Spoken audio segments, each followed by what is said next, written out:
Então, inicialmente, eu queria agradecer infinitamente, bem, primeiro, a sua presença, Gabriela, a presença da Marilena, do Guilherme, que tiveram essa enorme generosidade de vir até aqui para poder fazer esse debate. Queria agradecer também todos que estão aqui presentes.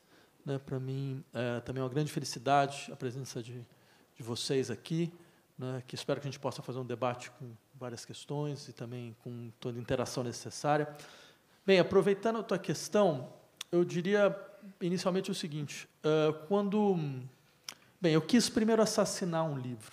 Talvez seja interessante isso, né, se perguntar o que leva um autor a querer assassinar um livro. Né, porque o livro existia desde 2012, certo? Aí, quando a Planeta, muito generosamente, se dispôs a publicá-lo, republicá-lo, eu falei, não, mas eu preciso retrabalhar, fazer uns retoques. Né? E, bem, é claro, o retoque foi de uma natureza tal que a única coisa que ficou foi o título. Né? Foi o título, não, para ser mais franco, foi o título, os subtítulos e as epígrafes. Foi tudo. Né? Porque, de fato, eu havia percebido que o mundo daquele livro não existia mais. Em 2012, ainda mais nós, no Brasil, antes de 2013, a gente acreditava que era possível, digamos assim, ter uma espécie de forçagem, quer dizer, forçar institucionalmente o processo de transformação social. Um colega meu, André Singer, né, que foi quem cunhou o termo lulismo, tinha essa ideia, não, a gente está no interior de um reformismo fraco e seguro. Né? E parecia que era, de fato, seguro, mas eu não gostava do fato de ser fraco.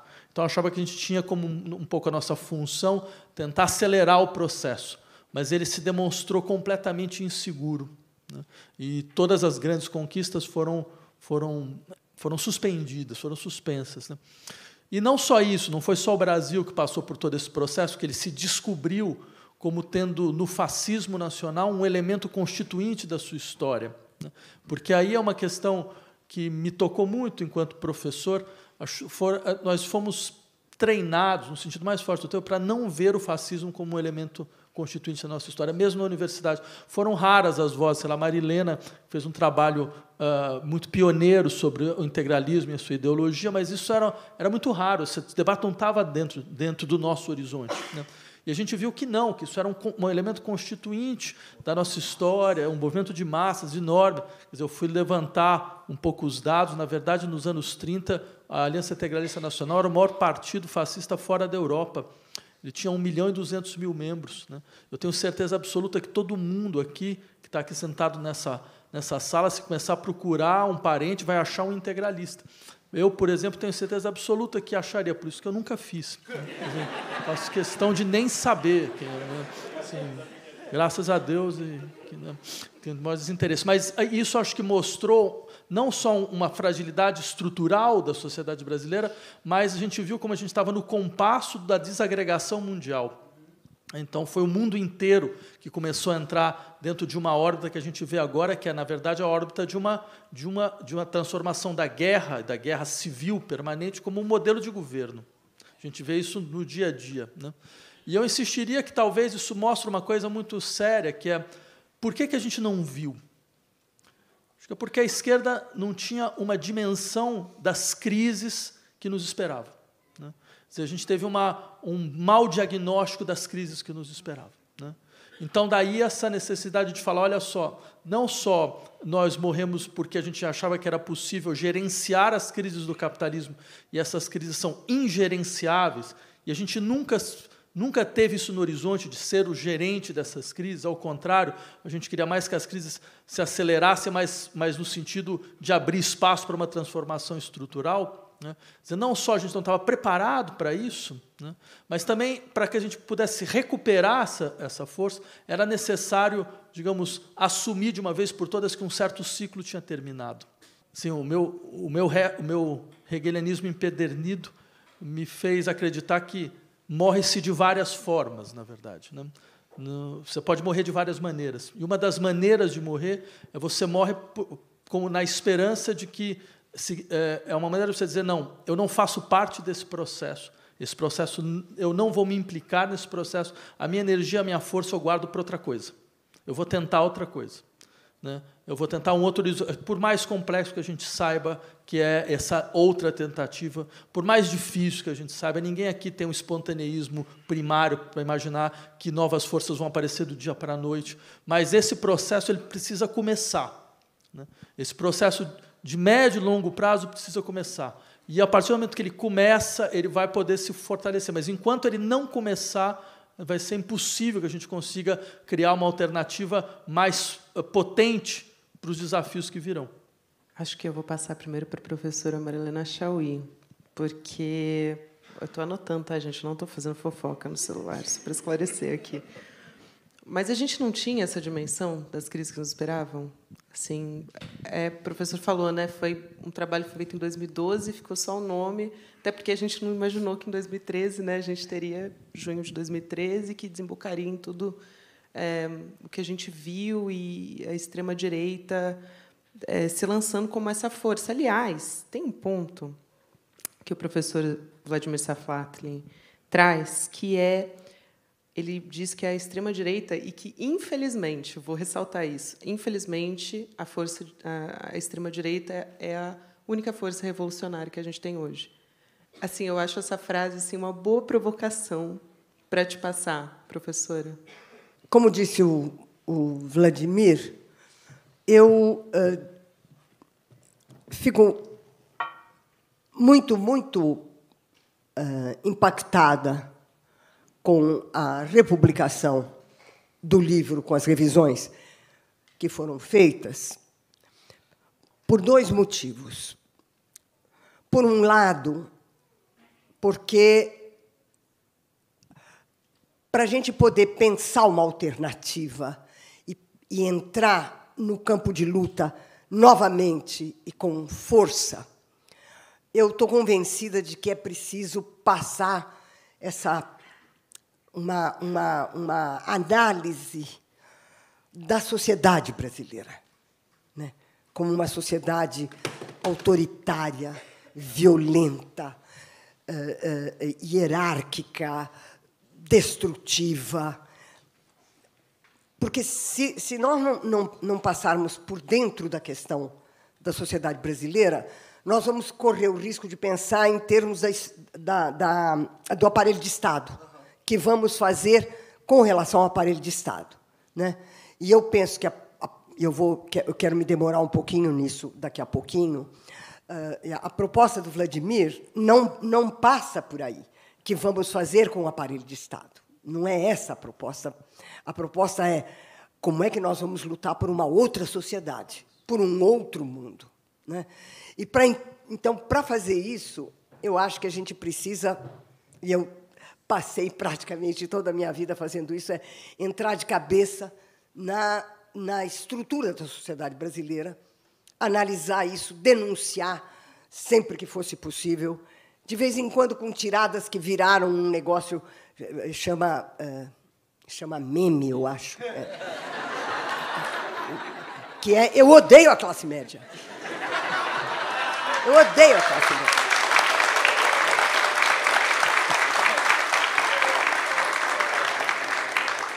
Porque ela é o instrumento, o veículo e a portadora de tudo isso que nos esmaga na sociedade brasileira.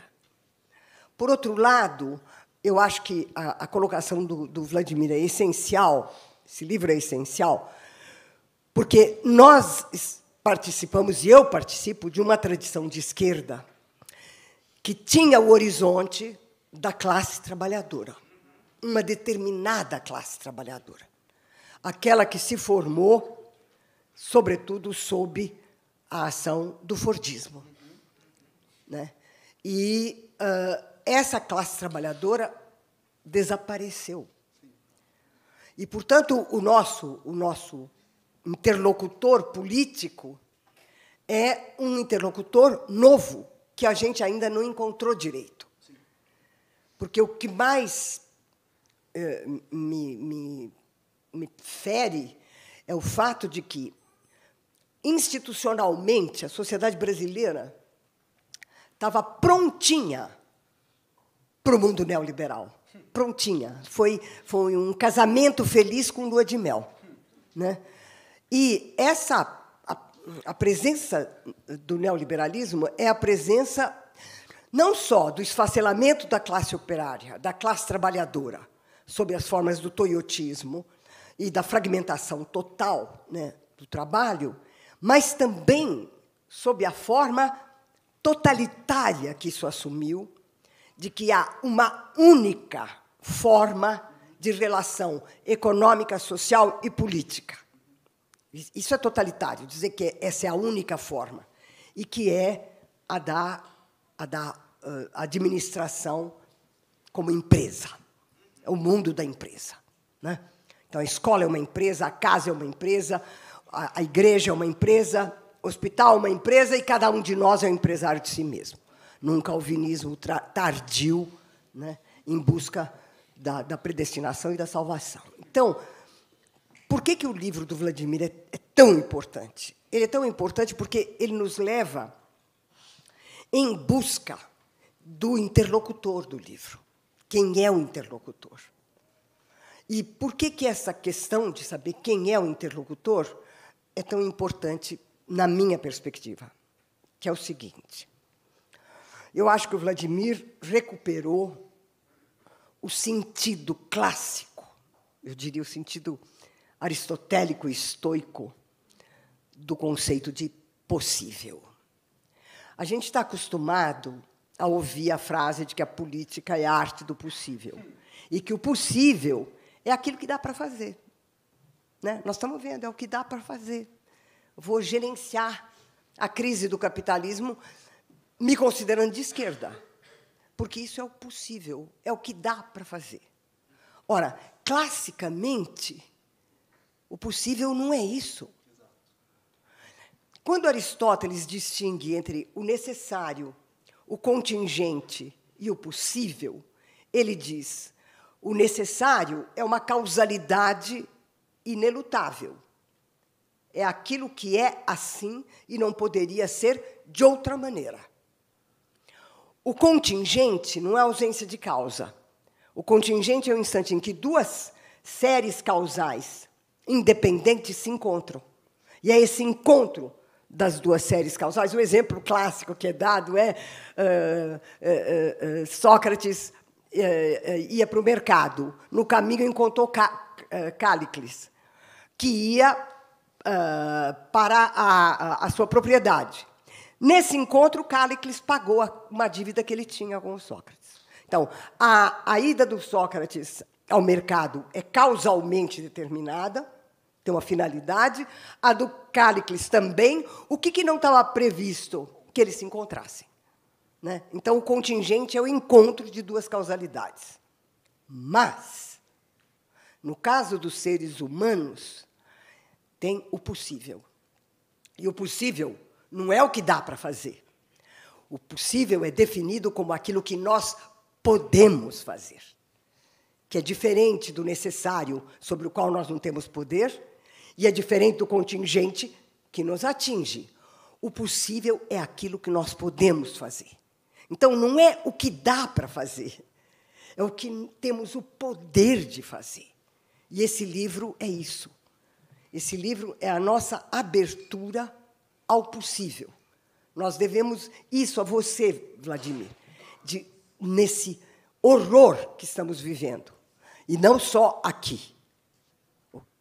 O fato de que a guerra tenha se tornado a forma normal e natural da política, que o que acontece em Gaza seja aceito, que o que acontece na Ucrânia seja aceito, e o que acontece no Nordeste seja aceito, o que acontece que a gente aceita, está tudo naturalizado, é assim. Não, não é assim. E não é assim porque as coisas no mundo humano dependem daquilo que nós podemos fazer. E esse livro é uma convocatória de verdade ao sentido profundo do possível. É isso que o Vladimir está dizendo que nós podemos fazer. E, por isso, você tem o meu enorme respeito e a minha enorme gratidão.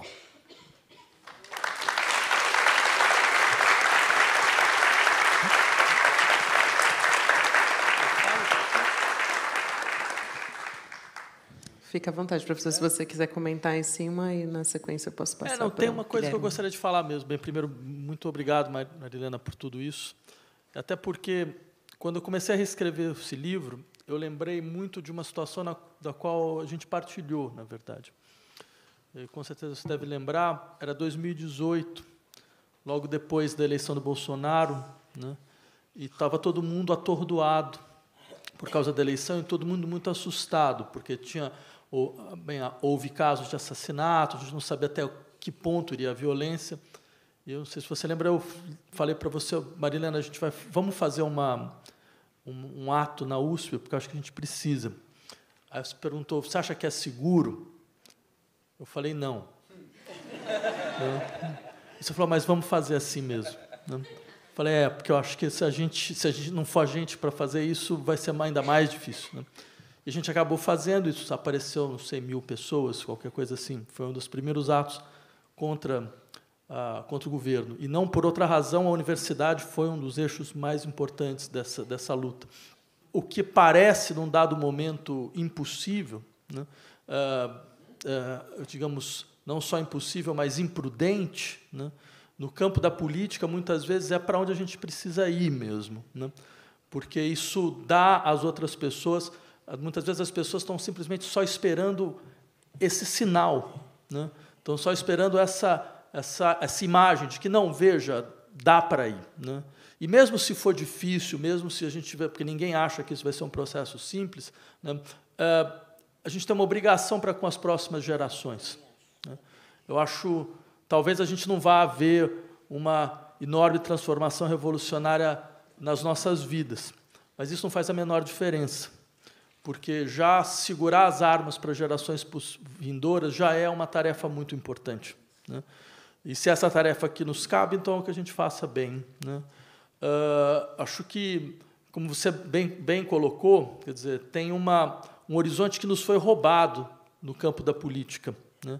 Quer dizer, esse horizonte gerencial, administrativo, se tornou o horizonte da esquerda também, de uma forma inesperada. Que desesperadora, né? Quer dizer, a gente se torna bons gerentes no momento onde não tem nada para gerenciar. Já acabou, não tem mais nada para fazer. E a gente vai tentar fazer uma espécie de contenção de danos numa situação onde não há mais esse cálculo para ser feito. E é muito, muito singular que a esquerda tenha sido o último ator político a entender que, efetivamente, não era esse o cálculo a ser feito, o cálculo era outro, né? O cálculo era, as populações elas perceberam que elas não têm muito o que esperar desse horizonte que nos foi fornecido. E o que a extrema-direita faz é falar, não, então, sendo assim, você tem a liberdade de procurar fazer as coisas pelas suas próprias mãos, né? E, é claro, isso, num determinado momento, pode parecer um fortalecimento das pessoas, um aumento da potência das pessoas. Só que, rapidamente, elas vão perceber que, na verdade, é o contrário. Isso foi-lhes tirado uma série de elementos fundamentais de proteção social, né, que não vão voltar mais, né? Então, acho que, dentro desse horizonte, cabe a nós um pouco recuperar, eu diria, e eu não teria nenhum problema de usar essa palavra nesse momento, porque acho que a tradição é uma coisa que garante o futuro, né? Eu aprendi isso quando eu estava fazendo algumas entrevistas com os mapuches no Chile, porque era na época do processo constitucional e os ativistas estavam envolvidos, processo constitucional chileno, né? E eu lembro de um mapuche virar para mim e falar, olha, eu não quero restaurar nada. Na verdade, o que aconteceu é que me tiraram, ou que me eliminaram de mim a capacidade de criar futuros. Eu quero novamente ter essa capacidade para mim, né? E, de fato, que é um dado interessante, quer dizer, quando essas vozes são ouvidas, na verdade, elas produzem o novo. Elas produzem estruturas institucionais novos arranjos de organização social e coisas dessa natureza. Então, ou seja, faz parte um pouco do horizonte da gestão da nossa época, nos impõe um medo. Ninguém melhor do que você, com Spinoza, que sabe muito bem qual a função do medo dentro do processo de paralisia da política, um medo de que consiste em dizer, veja, mesmo que isso esteja muito ruim, fora daqui não tem mais nada. E qualquer tentativa sempre acaba terminando numa violência vazia. Então, é a maneira com que eles sempre descrevem insurreições populares, como uma fúria de destruição, sendo que, normalmente, são nesses momentos que as grandes criações, que a atividade institucional ela acaba aparecendo. Então, foi daí um pouco a ideia de nesse momento, recuperar esse livro. Mas, obrigado por tudo que você tinha dito.